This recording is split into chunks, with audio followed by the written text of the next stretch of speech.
오늘 주시는 하나님 말씀 로마서 11장 7절부터 15절 말씀 한 절씩 교독해서 읽도록 하겠습니다. 7절 제가 읽습니다. 그런즉 어떠하냐 이스라엘이 구하는 그것을 얻지 못하고 오직 택하심을 입은 자가 얻었고 그 남은 자들은 우둔하여 졌느니라. 기록된 바 하나님이 오늘까지 그들에게 혼미한 심령과 보지 못할 눈과 듣지 못할 귀를 주셨다 함과 같으니라. 또 다윗이 이르되 그들의 밥상이 올무와 덫과 거치는 것과 보응이 되게 하시옵고 그들의 눈은 흐려 보지 못하고 그들의 등은 항상 굽게 하옵소서 하였느니라.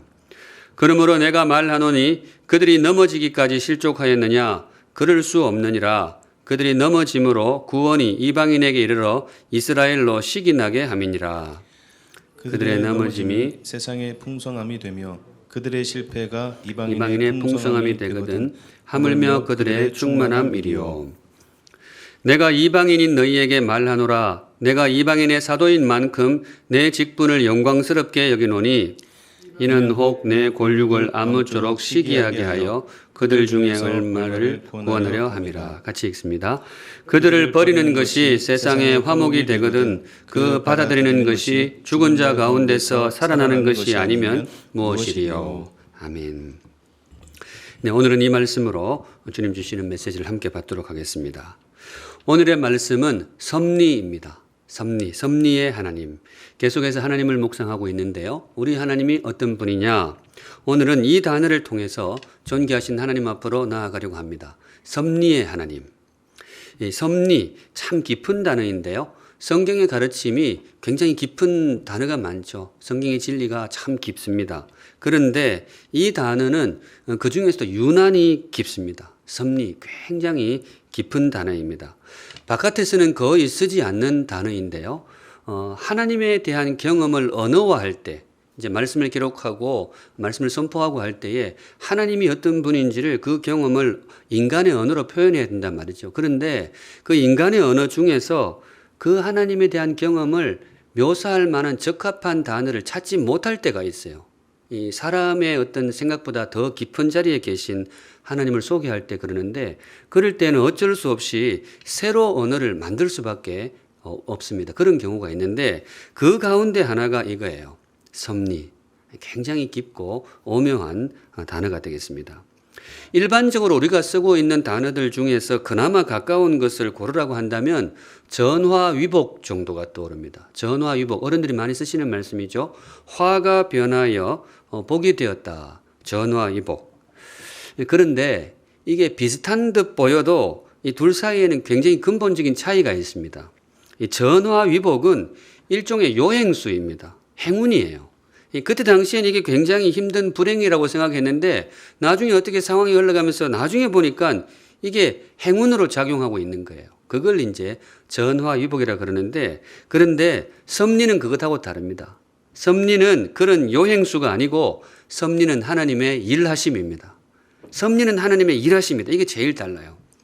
우연한 행운이 아니고 상황을 바꾸시는 하나님의 능력이고 전세를 역전시키시는 하나님의 지혜입니다. 이게 섭리예요. 전화위복하고 좀 달라요. 무엇보다 섭리는 하나님의 사랑입니다. 우리를 수렁에서 건져내시는 하나님의 사랑, 그걸 섭리의 하나님 그렇게 표현을 합니다. 어떤 면에서는 이 섭리의 하나님 대신에 구원의 하나님 이 말을 써도 좋겠다 싶어요. 구원의 하나님. 우리의 삶이 때로 깊은 수렁에 빠질 때가 있단 말이죠. 그런데 그 수렁에서 하나님께서 우리를 건져주신다. 이걸 구원이라고 표현하잖아요. 우리를 구원해 주셨다. 그런데 섭리는 한 걸음 더 들어가요. 수렁에서 우리를 건져내실 뿐만 아니고 우리가 빠졌던 그 수렁조차 아름다운 발판으로 바꾸어 버리시는 하나님.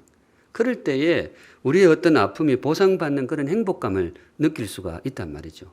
바로 그 하나님을 표현할 때 섭리의 하나님, 그 하나님의 놀라운 솜씨를 표현할 때에 우리가 하나님의 섭리다 그렇게 표현을 하게 됩니다. 이 시간 하나님의 섭리 이 귀한 말씀을 묵상하실 때에 우리가 믿는 하나님 그분을 향한 믿음이 더 깊어지고 그래서 그분을 향한 신뢰가 더 뜨거워지는 귀한 시간이 되기를 소망합니다. 묵상하겠습니다. 하나님의 섭리 제일 먼저 실패를 승리의 디딤돌로 바꾸시는 하나님의 섭리입니다. 실패. 우리 삶에서 실패하는 경우가 있잖아요. 그런데 그 실패를 하나님이 어떻게 하시느냐? 승리의 디딤돌로 바꾸어 놓으시는 거예요. 놀라운 하나님의 섭리. 사도 바울이 경험한 섭리인데요. 오늘 7절에 나옵니다. 7절에 그런즉 어떠하냐? 이스라엘이 구하는 그것을 얻지 못하고 오직 택하심을 입은 자가 얻었고 그 남은 자들은 우둔하여졌느니라. 오늘 본문의 첫 구절인데 전체적으로 좀 어두워요. 이스라엘은 얻지 못하고 우둔하여졌느니라. 이스라엘 백성의 실패를 소개하고 있습니다. 원래는 이 이스라엘 백성이 굉장히 귀한 백성이었죠. 구약시대만 해도 하나님의 백성으로 일컫는 그런 귀한 분들이었는데 안타깝게도 정작 예수님의 복음이 선포될 때에는 이분들이 이 실패의 길로 들어가게 됩니다. 복음을 향해 마음을 닫아버려요. 복음을 거절합니다. 복음의 그 생명의 복음을 알아보지를 못하는 거예요. 그래서 실패의 나락으로 멸망의 길로 빠져드는데 그걸 보는 사도 바울의 마음이 굉장히 아픈 거예요. 자기 동족의 실패를 보는 마음이 결코 편할 수가 없죠. 굉장히 힘든 시간을 이분이 보내게 됩니다. 왜 내 동족에게 이런 실패가 임하였을까? 그런데 그러던 어느 날 사도 바울에게 굉장히 신선하면서도 행복한 깨달음이 찾아오는데 그게 12절입니다. 12절. 아까 보았지만 같이 한 목소리를 읽습니다. 시작. 그들의 넘어짐이 세상의 풍성함이 되며 그들의 실패가 이방인의 풍성함이 되거든 하물며 그들의 충만함이리요. 그들의 넘어짐이 뭐가 되었다고요? 세상의 풍성함이 되었다. 유대인들입니다. 이스라엘 백성들. 이스라엘의 실패가 뭐가 되었다고요? 이방인의 풍성함이 되었다. 하나님의 섭리를 선포하고 있는 장면입니다. 여기다가 한 문구 넣으면 좋아요. 그들의 넘어짐하고 그 세상의 풍성함 사이에다가 하나님의 섭리 안에서, 제가 다시 읽어드리면 그들의 넘어짐이 하나님의 섭리 안에서 세상의 풍성함이 되고 그들의 실패가 하나님의 섭리 안에서 이방인의 풍성함이 되었다. 이 사도 바울이 경험한 놀라운 하나님의 섭리입니다.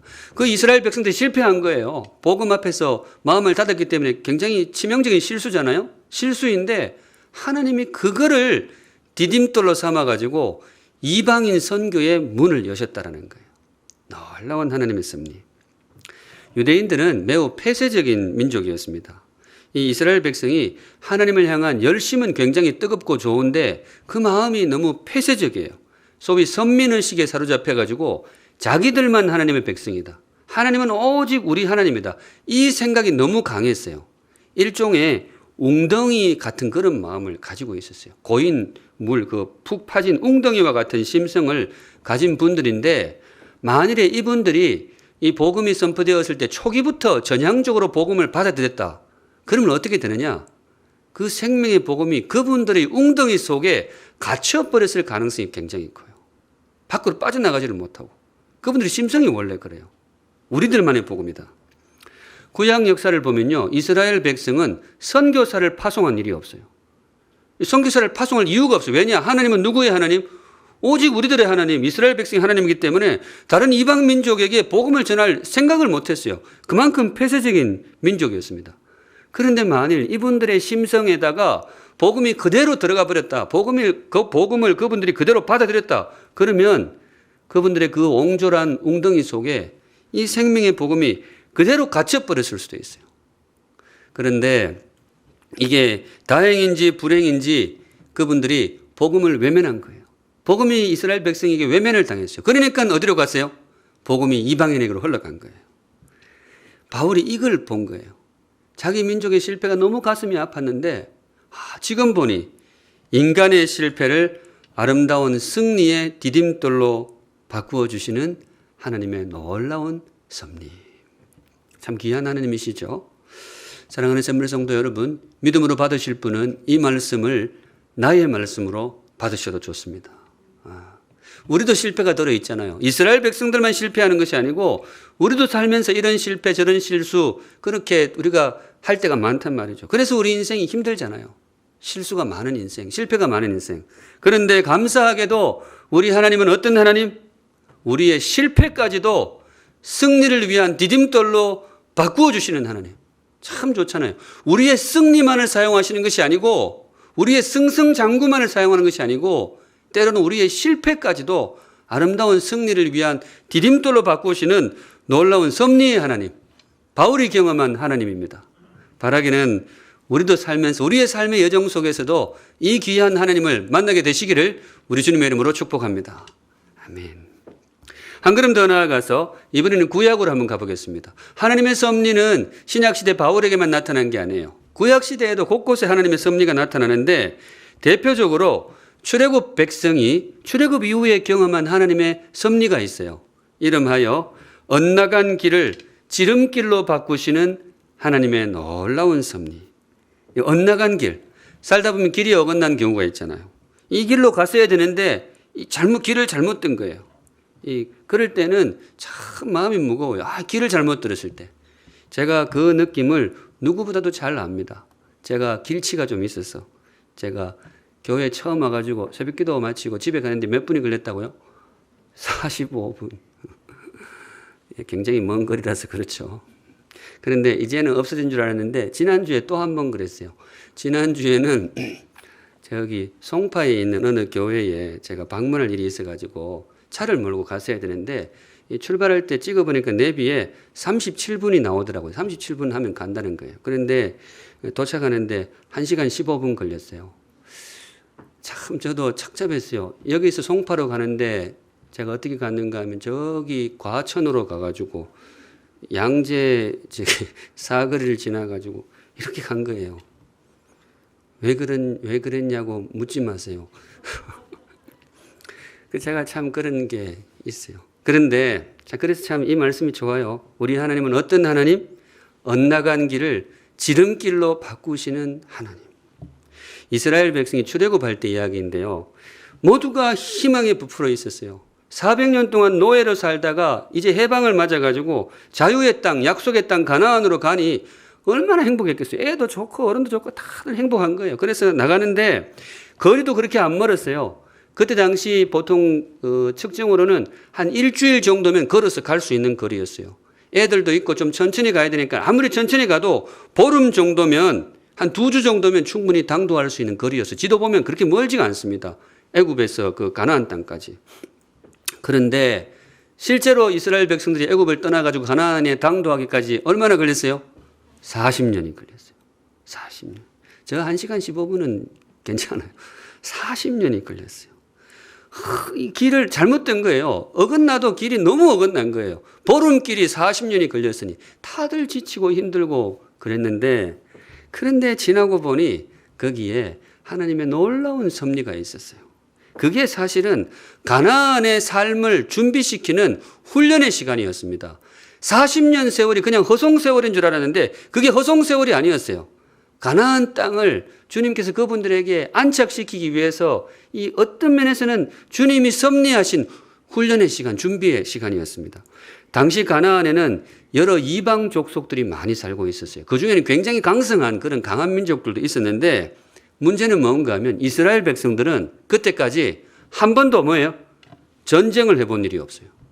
지난 400년 동안 전쟁을 한 번도 경험을 못했어요. 왜냐? 노예로 살았어요. 노예들이 뭐 이렇게 벽돌이나 굽지 싸우고 이런 체계가 전혀 없었어요. 그냥 노예 근성으로 찌든 400년을 보냈는데 그냥 그렇게 해방이 돼서 나온 거예요. 주의 은혜로. 그런데 그 상태로 가나안 땅에 바로 들어갔다고 생각해 보세요. 땅을 차지할 수가 없어요. 설령 주의 은혜로 땅을 차지했다고 해도 며칠이나 버틸 수 있을지 장담을 못해요. 왜냐? 한 번도 전쟁의 경험, 군사의 경험이 없어요. 그런데 그 40년 광야의 헤매임을 통해서 이 노예의 무리가 군대로 변화되어 있었어요. 이스라엘 백성들 당대에는 이게 너무 힘들고 고달프고 그랬는데 나중에 보니까 이게 그 어중이 떠중이 노예의 무리를 일사불란한 체제를 갖춘 군대로 바꾸어 놓았어요. 군대에 들어가면 제일 많이 하는 훈련이 행군이거든요. 배낭 메고 행군해서 자고 기동력이 제일 기본이거든요. 사격도 하지만 행군이 굉장히 중요해요. 그 통신체제 이런 걸 쫙 갖춰서 움직여야 되기 때문에. 그런데 40년 광야 생활에 매일 한 게 뭐겠어요? 맨날 배낭 메고 텐트 치고 가서 줄지어서 앉고. 그게 완전히 몸에 배어버리는 바람에 물론 그럼에도 불구하고 부족한 사람이지만 굉장히 성장해 있었던 거예요. 노예의 무리가 군인이 되어 있었어요. 하나님의 놀라운 섭리. 미국 목사님 중에 스누키안이라는 분이 있습니다. 목사님. 이분이 이 출애굽 장면, 이 장면을 설교하면서 제가 언젠가 이런 설교했는지 모르겠어요. 이걸 소개하면, 이 설교를 하면서 제목을 달았는데 2점 사이의 최단거리는 지그재그다. 이 제목을 달았어요. 2점 사이의 최단거리는 지그재그다. 굉장히 유명한 설교입니다. 그 설교학 책에도 나와요. 보통 2점 사이의 최단거리는 뭐예요? 직선이죠, 직선. 여기서 자대고 쭉 꺼버리면 이게 이제 최단거리인데, 근데 이분이 하나님의 섭리는 다르다는 거예요. 내가 보기에는 막 왔다 갔다 하는데, 기하학적으로 볼 때는 막 왔다 갔다 하는데, 하나님의 섭리 안에서는 그게 제일 빠르고, 그게 제일 안전하고, 제일 직선거리다. 제일 최단거리다. 믿음으로 받으실 분은 이 말씀도 나에게 주시는 말씀으로 받으시기 바랍니다. 우리 하나님은 어떤 하나님이시냐? 엇나간 길을 지름길로 바꾸시는 놀라운 섭리의 하나님. 하나님을 믿는다는 것은 이런 거죠. 하나님을 믿는다는 게 뭐냐? 그분의 능력을 믿는 거, 그분이 창조하셨다. 그걸 믿는 거, 그분의 지혜를 믿는 거. 참 귀한 신앙인데요. 이거 빠질 수 없죠. 그분의 인도하심을 믿는 거. 특별히 엇나간 길에서, 내가 보기에 엇나가 보이는 그런 길에서, 그럼에도 불구하고 하나님이 내 삶을 반드시 귀하게 인도하실 것이다. 그분의 인도하심. 그게 바로 섭리죠. 그 하나님의 섭리를 믿는 믿음. 저와 여러분, 그 믿음으로 살아가실 때에 나의 엇나간 길을 지름길로 바꾸시는 놀라운 하나님을 만나게 되시기를 우리 주님의 이름으로 축복합니다. 우리 그거 믿고 사시면 좋겠어요. 심지어 이것도 있습니다. 하나님의 섭리. 죽음을 생명의 씨앗으로 바꾸시는 하나님의 섭리. 죽음을. 삶의 실패, 엇나간 길 제가 이야기했는데요. 삶의 무게가 때로 너무 깊을 때가 있어요. 그래서 이거는 그냥 실패가 아니고 이건 그냥 끝났다고 생각할 때가 있어요. 죽어버렸다. 이건 단지 그냥 엇나간 게 아니고 단지 실패가 아니고 그냥 완전히 이거는 죽음과 같이 느껴질 때가 있어요. 우리 삶이 때로 그렇게 무거울 때가 있잖아요. 그런데 성도 여러분, 그때 꼭 기억하실 것. 하나님의 섭리는 죽음 앞에서도 유효합니다. 하나님의 섭리는 엇나간 길뿐만 아니고 아예 길이 끊어진 길, 죽음과 같이 완전히 끝나버린 막다른 길에서도 하나님의 섭리는 거기서도 유효하십니다. 그 믿음으로 나가시면 좋겠어요. 우리는 그거 믿고 살거든요. 주님이 십자가에 달리셨을 때 죽으셨잖아요. 주님이 그냥 죽으신 거예요. 완전히 끝나버린 거예요. 그러니까 사람들도 다 포기하고 떠났어요. 그 수없이 따르던 무리들, 그 5,000명 다 떠났어요. 제자들도 다 뿔뿔이 흩어졌어요. 왜냐? 죽은 거예요. 단지 실패한 게 아니고, 단지 예수님이 이게 그 길이 어긋나간 게 아니고, 그냥 예수님이 죽어버리셨어요. 완전히 끝난 거죠. 그런데 우리는 그 뒷이야기를 알고 있습니다. 불과 사흘 뒤 상황이 역전이 됩니다. 죽음이 변하여 생명이 되고 칠흑 같은 어둠이 변하여 환한 빛이 됩니다. 죽음조차 생명의 씨앗으로 바꾸시는 놀라운 하나님의 섭리. 우리는 그거 믿고 사는 사람이잖아요. 하나님을 믿는다는 게 무슨 의미일까? 특별히 우리 시대에, 우리 지금 이 어려운 시대에 하나님을 믿고 산다는 게 도대체 무슨 말일까?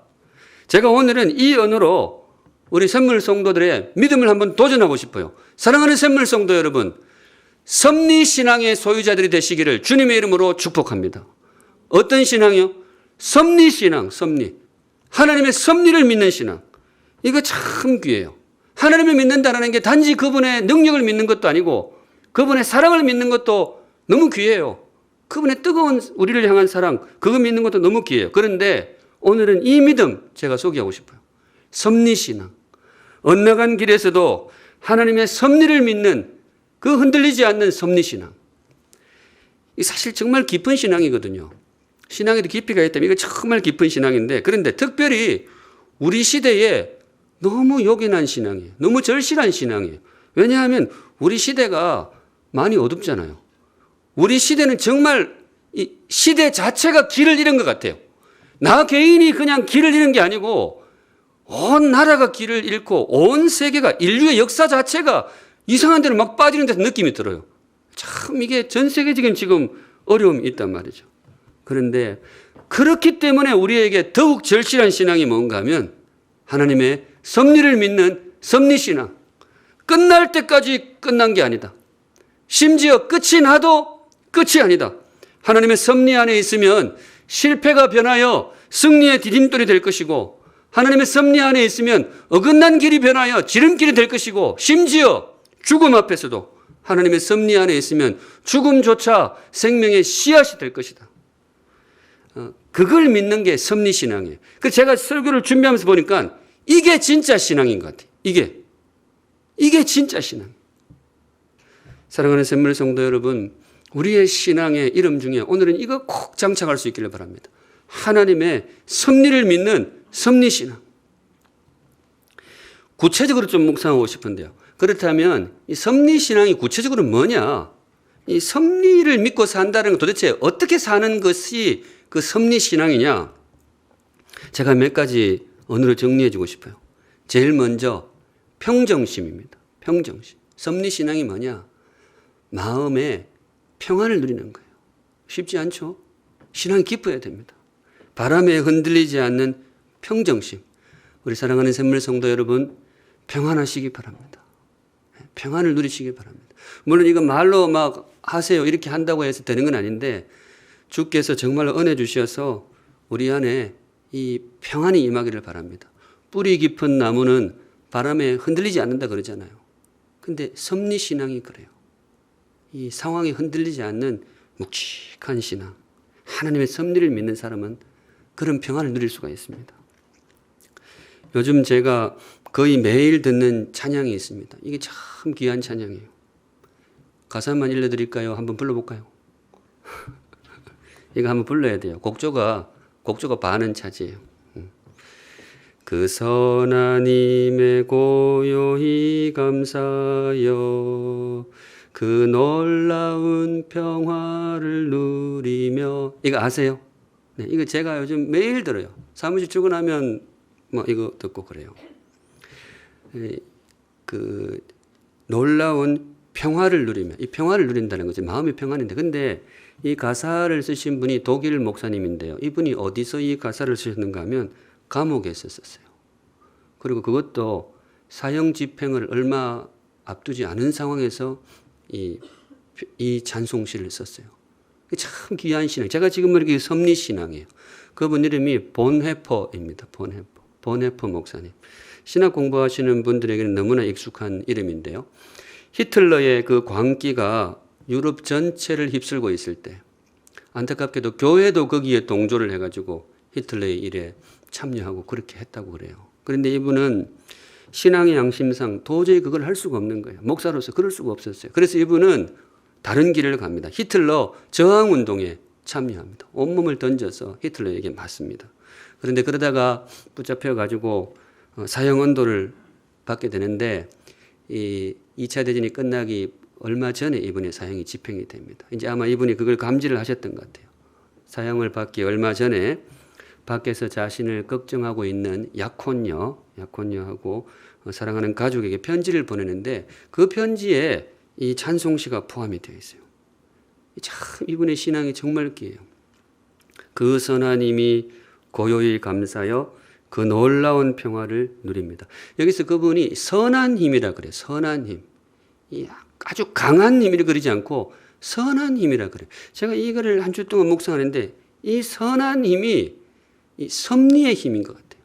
이분이 하나님의 섭리를 믿은 거예요. 인간적으로 볼 때는 너무 안타까워요. 온 교회가 거짓으로 치우쳐갈 때 그래도 하나님 말씀대로 하겠다고 했는데 붙잡혀가지고 죽게 되었으니까 인간적으로 얼마나 슬프고 낭망이 돼요. 그런데 이분이 그 감옥에서 하나님의 섭리를 깨달은 거예요. 분명히 하나님의 섭리가 있을 것이다.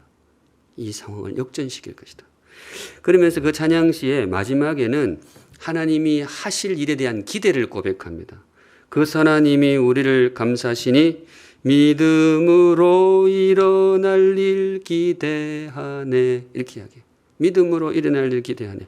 주 언제나 우리와 함께 계셔 하루 또 하루가 늘 새로워. 그래서 이분이 이제 하루 또 하루라는 말이 또 굉장히 가슴이 와요. 이분이 힘들었을 거 아니에요. 그런데 하루하루 그 하나님의 섭리를 믿는 믿음으로 나아가는 거예요. 그래서 내가 오늘도 하나님의 선한 힘에 감사하여 내가 평화를 누립니다. 성도 여러분, 여러분들에게 이 찬양을 선물해 드리고 싶습니다.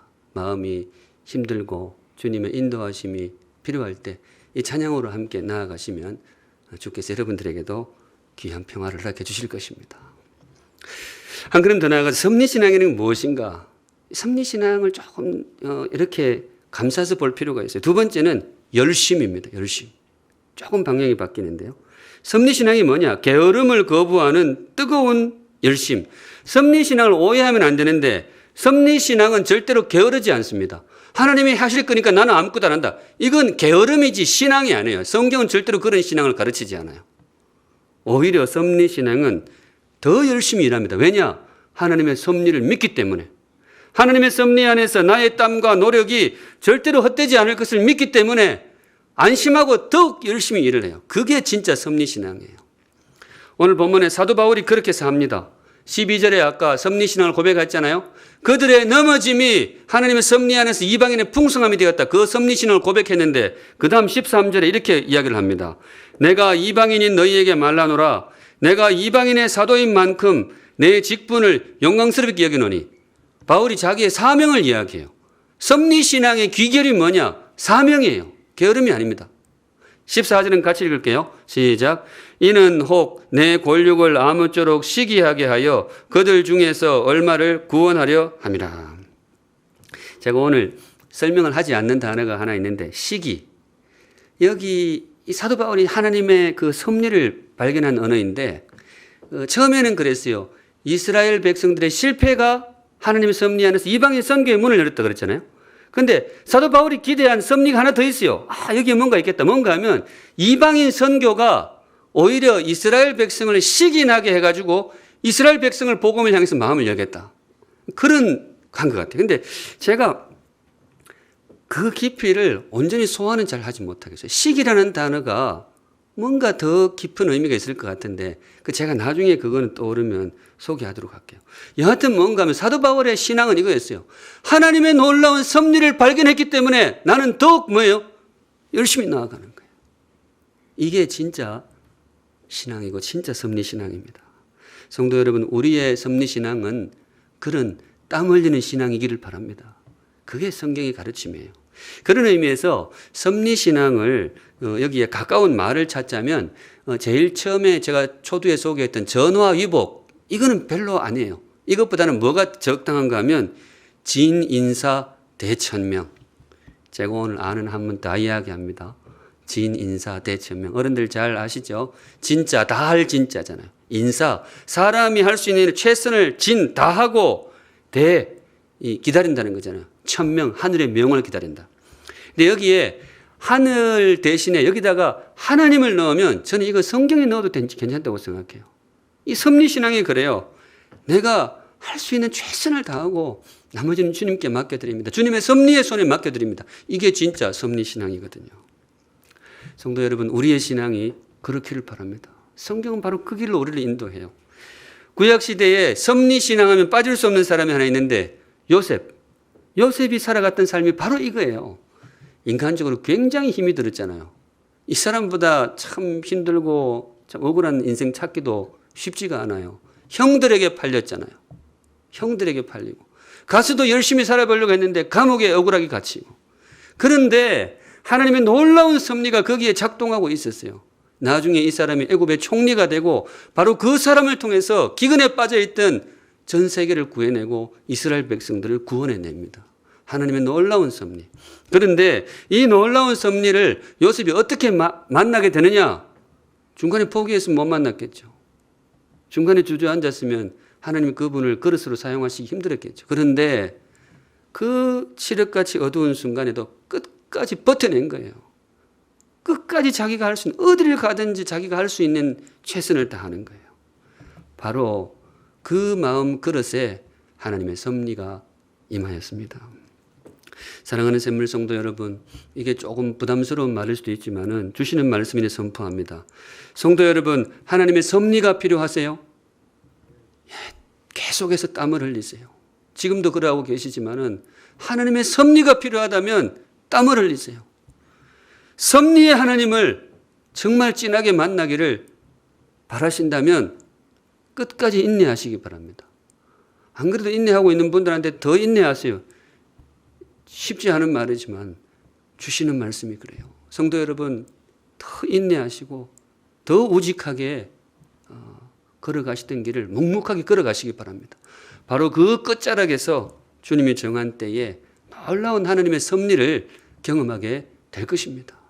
믿음으로 여러분의 삶을 응원하겠습니다. 마지막으로 섭리신앙이라는 구체적으로 무엇이냐. 섭리신앙이 참 오묘하고 깊어서 오해도 많이 받기 때문에 제가 이것까지 꼭 이야기를 해야 돼요. 섭리신앙은 진실한 회개입니다. 섭리를 묵상할 때 이것도 빠지면 안 돼요. 섭리를 믿는 사람은 회개할 줄 압니다. 하나님의 섭리가 자주 우리의 허물을 사용합니다. 앞서서도 이스라엘의 실패를 하나님 사용하셨다 그랬잖아요. 그런데 여기서 오해하면 안 되는 것이 하나님이 나의 허물을 귀하게 사용하셨다고 해서 나의 허물이 공로가 되는 건 아니에요. 나의 실수를 하나님이 귀하게 사용하셨다고 해서 내가 무슨 하나님 일에 기여했다고 그렇게 말씀하시면 안 돼요. 가끔 이 섭리신앙을 오해해가지고 나의 허물을 너무 가볍게 여기는 경우가 있어요. 심지어 내가 마치 하나님께 이용당한 듯이, 내가 마치 무언가 하나님께 기여한 듯이 그렇게 보라고 다 하나님의 섭리가 있었는데 내 막도 모르고 내 막 욕하고 그랬지. 그런데 그러시면 안 돼요. 그거는 섭리신앙이 아니고 그냥 죄인의 교만함이에요. 진짜 섭리신앙은요, 겸손히 회개할 줄 압니다. 하나님의 섭리를 믿는 사람은 겸손히 회개할 줄 알아요. 그 이스라엘 백성이 그분들의 실패가 이방인 선교의 문을 열었다고 했는데 그렇다고 그분이 칭찬받을 뿐이 아니잖아요. 칭찬받을 건 아니거든요. 오히려 나중에 그분들의 옹졸함을 하나님 앞에 회개해야 됩니다. 우리도 마찬가지예요. 하나님의 섭리를 받을 때는 교만으로 받는 것이 아니고 겸손한 회개로 받습니다. 하나님, 내가 이렇게 참 내가 판단을 잘못해서 이렇게 했는데 이걸 하나님의 손에서 귀하게 뒤집어 주시니 너무 감사합니다. 겸손한 회개와 또 송구한 감사, 이 마음 그릇에 들어오는 것이 하나님의 섭리입니다. 우리 샘물 성도들의 마음 그릇은 그런 그릇이기를 바랍니다. 네, 우리의 허물조차도 귀하게 사용해 주신 하나님 앞에 참 엎드려 감사하고 겸손히 회개하고, 저도 그렇게 하겠습니다. 목회하다 보면 목사의 판단이 잘못되는 경우도 있잖아요. 근데 잘못됐는데 하나님이 나중에 이걸 어떻게 귀하게 사용하시는 경우도 있단 말이에요. 그러면 제가 당에 가가지고 장로님들 보라고, 분명히 내 말이 맞는데 장로님 이상했다. 제가 그래 안 하겠습니다. 하나님이 그렇게 귀하게 사용해 주시면 그거는 그것대로 감사하고, 그렇지만 그때 제 판단이 잘못되었습니다. 그거 제가 사과드리고 제가 그거는 지키면서 목회하겠습니다. 근데 그게 진짜 섭리신앙입니다. 우리의 허물조차 귀하게 사용해 주시는 하나님의 놀라운 섭리. 오늘은 여기까지 말씀 정리합니다. 오늘 주님께서 우리에게 주신 말씀, 섭리의 하나님. 참 우리 하나님의 이름들이 너무나 귀하지만은 너무나 반가운 이름이고 우리 시대에 너무나 절실한 하나님의 이름입니다. 우리의 실패를 승리의 디딤돌로 바꾸어 주시는 하나님의 섭리, 엇나간 우리의 길을 지름길로 바꾸어 주시는 하나님의 섭리, 심지어 죽음과 같은 어둠을 생명의 빛으로 바꾸어 주시는 하나님의 섭리. 우리가 겸손히 주님 앞에 사명 감당하고 인내할 때에 이 귀한 하나님을 반드시 만나게 될 줄로 믿습니다. 바로 그날을 고대하면서 오늘도 믿음으로 겸손히 주어진 길을 걸어가시는 우리 복된 샘물 성도들 되시기를 우리 주님의 이름으로 축복합니다. 아멘. 우리 함께 찬양할게요. 아까 소개했던 찬양입니다. 가사가 참 좋아요. 그 선한 힘에 고요히 감사하여 그 놀라운 평화를 누리며, 찬양 부르실 때에 우리 하나님이 주시는 마음의 평안이 우리 성도님들에게 임하기를 바랍니다. 같이 찬양하겠습니다.